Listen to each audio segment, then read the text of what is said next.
Hey guys, welcome to the Daily Word Bible Study, a plain and simple book by book, chapter by chapter, and verse by verse study through the entire Bible. Currently, we are in Mark chapter 5. I'm going to attempt to do all of Mark chapter 5. One reason, keep in mind, we've already covered a lot of this when we went through Matthew, but at the same time, we will get different details from Mark that Matthew didn't bring out, and vice versa. So let's jump right in it. Mark chapter 5. And here we go. It says, Then they came to the other side of the sea, to the region of the Gennesaret. And as soon as he got out of the boat, a man with an unclean spirit came out of the tombs and met him. He lived in the tombs. No one was able to restrain him anymore, even with chains, because he often had been bound with shackles and chains, but had snapped off the chains and smashed the shackle. No one was strong enough to subdue him, and always night and day he was crying out among the tombs and in the mountains and cutting himself with stones. Now we see this story told in what is called the Synoptic Gospels. That's a uh, theological term, meaning that Matthew, Mark, and Luke, they are similar in writing. But as I said, it's not like you can read Matthew and then get the clear picture that Luke was reporting. Better, you read all three of the Gospels and you get different points of view. So, for example, in one of the other Gospels, it talks about the two men that they met. And here, Mark focused on one man who seemed to be probably the more dominant one, who had the strongest manifestations of demons.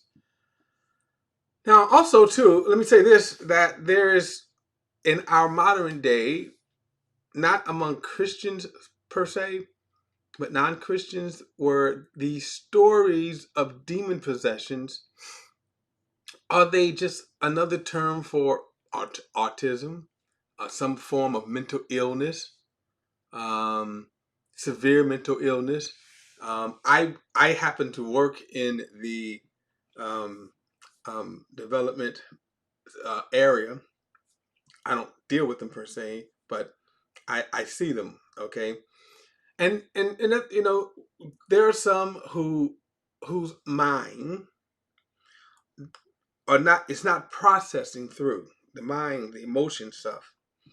And so so that's certainly, I would say it would be a valid question to say that are the events that the gospel are talking about are just nothing more than mental illness, schizophrenia, multiple personalities, right?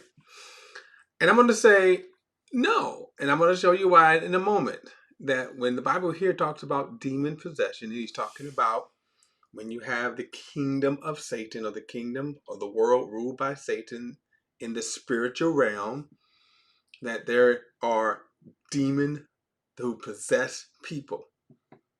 That's it, okay? Now, the only thing I would say about certain Christians that teach what they call deliverance, they go too far.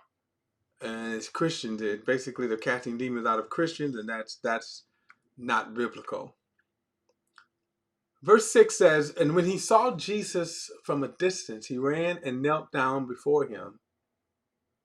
And he cried out with a loud voice, What do I have to do with you, Jesus, Son of the Most High God? I beg you before God, don't torment me. For he had told him, Come out of the man, you unclean spirit. So you have never seen, at least I cannot recall anywhere where anybody has recorded a mentally ill person spotting a man of God or a woman of God and running to them. Now I'm saying we see here with Jesus, and clearly you can say, okay, Jesus, the Son of God, hands down. But then you also see the same thing about Paul in the book of Acts, where there was some priest who was trying fake demon casting out, and the actual demon, excuse me, the actual demon said, Jesus, I know, Paul, I know, but who are you? And then it actually beat the guy up. Verse 9 says, so Jesus already commanded, he said, come out of him, you unclean spirit. So again, how this happened, I don't know, but there is a possession that takes place, that demons can take place. As you can say, demon possessions can take place. So then he says, what is your name? He asked. Now I have to kind of say with it, because it's funny, because you see a lot of people do this where they will, in these kind of deliverance shows, and I'm not a fan of them at all. I think they play church, and it's always funny to me that the people that supposedly are demon possessed, they're just normal people, because they straighten up by the end of the night, and they don't act out at work. They don't act out at the grocery store. Okay, so if you're truly demon possessed, demon possession is going. You're under the control of the demon, and it's not going to matter where you are. Okay. Now, he says, "My name is Legion." He answered him, because we are many. Now, the fact that he used the term legion, Jesus is also going to use the term legions as a number. It's a number, and I think a troop, a legion. I'm sorry, legion is about 6,000 troops. 6,000, right? And in the Garden of Eden, Jesus rebukes Peter by saying, I can call 12 legions of angels. So this kind of suggests that there were about 6,000 demons in this person. How that happened, don't know. But it also kind of answers the question why he was so strong. Then he says he kept begging him not to send him out of the region. I don't know why they were kind of particular to this region. I don't get that again. Now, a large herd of pigs were feeding on the hillside. The demons begged him, send us to the pigs so that we may enter them. And he gave them permission. Then the unclean spirits came out and entered the pigs. And the herd of pigs, about 2,000, rushed down the steep bank into the sea and drowned there. Now, this is kind of amazing. Now, let me just kind of piggyback. So, you have, if this was just a mental illness, how then could the mental illness transfer to the 2,000 pigs? Okay, so that's why I'm saying, when it comes to the biblical definition of demon possession, these are actual demons, actual disembodied spirits who take control, they seize control of a person. It's not a mental illness, it's not epilepsy, because you don't see no kind of transference here, right? As this happened. Now, the 2,000 pigs, some people ask, well, why did Jesus give permission for the 2,000 pigs? And they're different. They're different. I heard different answers. One particularly, that these pigs here, why were they herding pigs in Israel? So that was a big no-no, some people would say. Let me just say that the Bible doesn't give the answer. Jesus said go, and they went. Now, verse 14 says, the men who tended them ran off and reported it to the town and the countryside. And the people went to see what had happened, and they came to Jesus and saw the man who had been demon-possessed by the legion, sitting there dressed and in his right mind. And they were afraid. So even if you wanted to kind of debate that demon possession is nothing more than mental illness, think about this. Jesus cured this man of his. If he wanted to go that way, that he cured the man of his mental illness, his mental disease. Either way, the story is a win-win. But I think it's crystal clear the man was demon possessed. So then he says they were afraid. And the eyewitness described to them what had happened to the demon-possessed man and told about the pigs. and they began to beg him to leave their region. I'm always amazing why people were afraid. Some people may be afraid because they thought Jesus would visit their sins. Who knows? And notice Jesus he doesn't argue with them. He just leaves. But it is amazing how people were afraid. When in reality, you could say God is visiting you, right? This should be taken as God visiting you, but in reality, they were afraid and said, just leave us. Now, in Luke's rendering, when Jesus, when he kind of meets Jesus, and they go on this fishing trip, and when they saw the great catch of fish, Peter was overcome with fear and said, "Depart from me, Lord, I'm a sinful man." You know, sometimes you hear these stories, I'm going to say fake stories, where people always claim that Jesus came. And again, they're usually telltale signs that lets you know that they haven't seen no Jesus. The very first thing that happens is notice people are afraid. If Jesus was to appear to you right now, you would be overcome with fear. And you see these stories where, Jesus showed up and he patted me on the back and we played touch football and we played pool and, all this kind of stuff. Or Jesus showed up and we jumped in the pool. Nowadays, Jesus showed up and man, he was on the dance floor twerking. And you know that, okay, these are just made up stories. But anyway, verse 18, as he was getting into the boat, the man who had been demon possessed kept begging him to be with him. But he would not let him. Instead, he told him, go back home to your own people and report to them how much the Lord has done for you and how he has had mercy on you. What a story. Now, in some respect, is it a sad story? Because this man, put it like this, he would have been a better disciple than Judas, right? And you see God's providence here. God said, no, it's not in your card, no matter how much you want. And I'll say this, sometimes you may want something, and it could even be a good thing. In this case, he wanted to be with Jesus.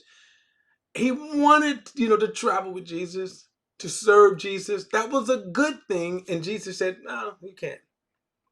Right? But Jesus, what about Judas? Right? What about Judas here? Right? And again, God in his sovereignty, you have to kind of look at, well, what does God has for him? Well, what does God have for this man? But he would have been a great disciple. But notice what Jesus says, go back home to your own people and report to them how much the Lord has done for you and how he has had mercy. So he went out and began to proclaim in the Decapolis how much Jesus had done for him, and they were all amazed. So instead, this man went out, think about this, and began to preach about Jesus in the Decapolis.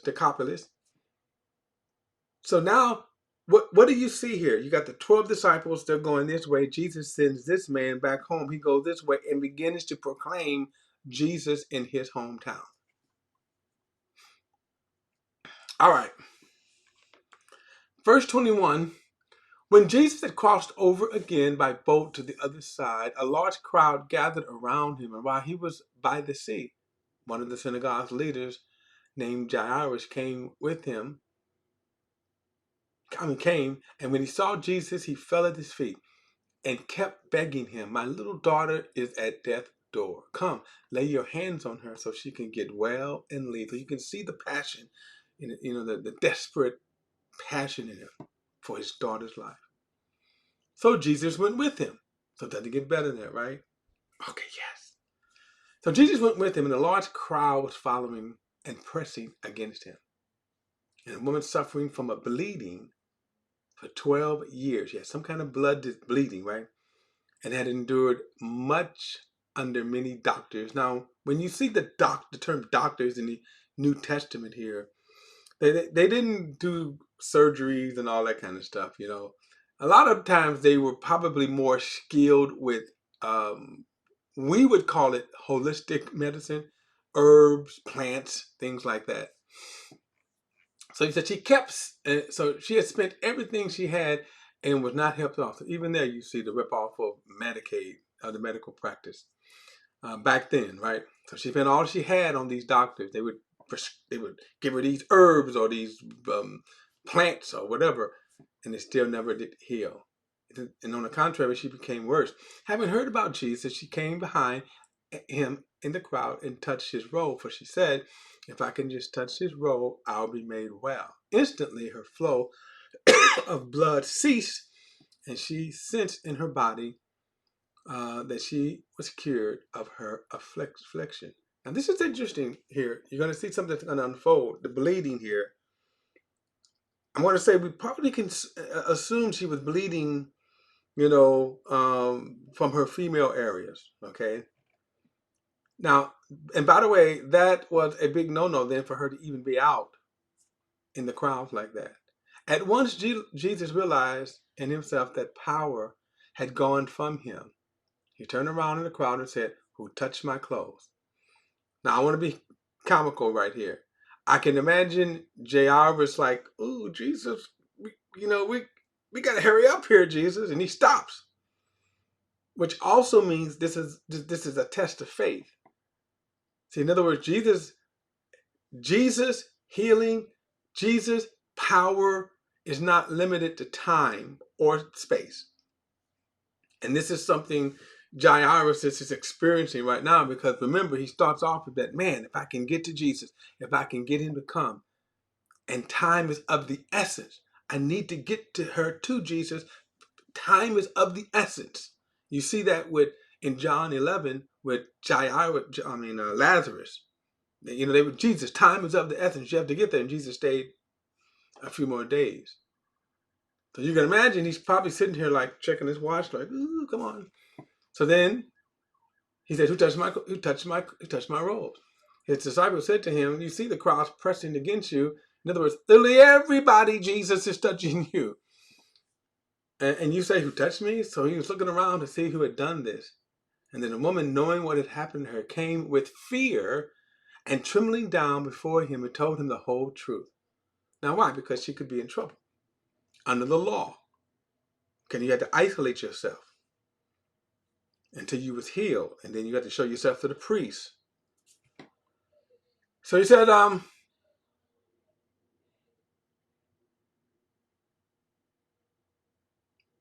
the woman, knowing what had happened in her, came with fear and trembling, fell down before him and told him the whole truth. "Daughter," he said to her, "your faith has made you well. Go in peace, be free from your affliction."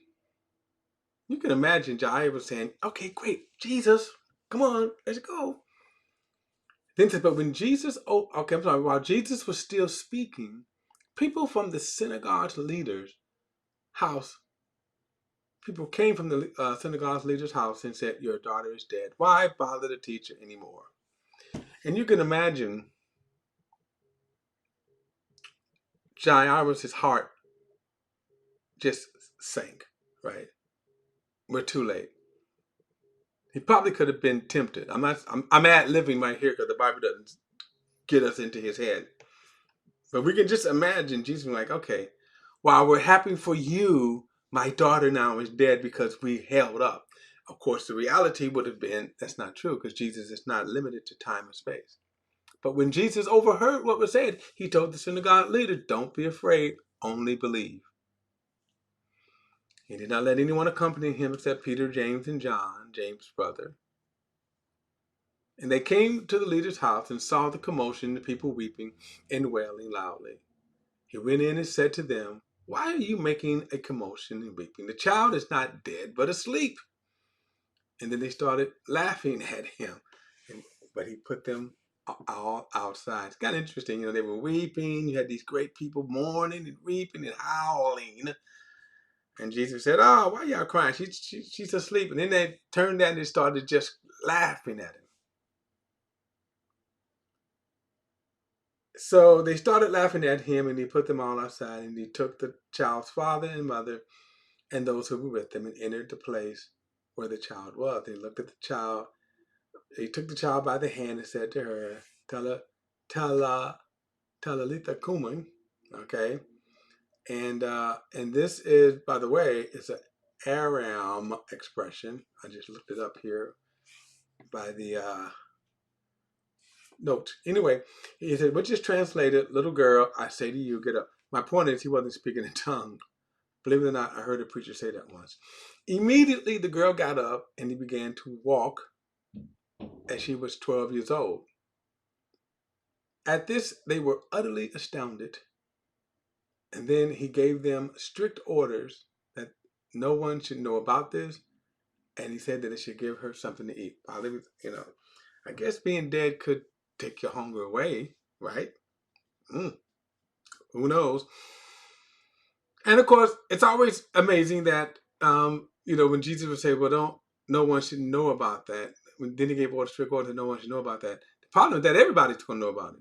So again, when he said that, I guess the real thing is, what exactly did he mean? And the reality is that um, uh, he wasn't particularly telling people to be quiet because, again, everybody knew the girl was dead. So now if you know the girl is dead, and then next thing you know, she's walking around, and everybody knows this. In other words, everybody knows this. He's not telling her to keep her hidden in the bedroom someplace. So a lot of times, you could say we can look at other examples when people would begin to just start broadcasting that the crowds would overwhelm where he at, and then he couldn't stay there. That's just one way of looking at it. But actually, a kind of wonderful story. If you notice, you have two kind of examples. One, 12 years of age, and then the woman had 12 years of bleeding. Again, you see the number 12. That's all. Just pointing out. And in both cases, Jesus uh, healed them. And notice this: in both cases, it involved having faith in Jesus, despite any odds. See, in one respect, you had to probably think that the woman could not get to Jesus or feared getting to Jesus because being in the crowd like that was really against the law. Having faith that the daughter Jesus could get to Jesus in time, which then once that elapsed, he had already died. Now he has to believe that Jesus is going to heal. That they had to then what? Have exercised their faith then in Jesus. All right, guys. Don't forget to like and share this video and subscribe to BP The Bible Perspective. And as always, if you have a thought or comment, add it to the comment section below. All comments are welcome, and I'll see you in the next study.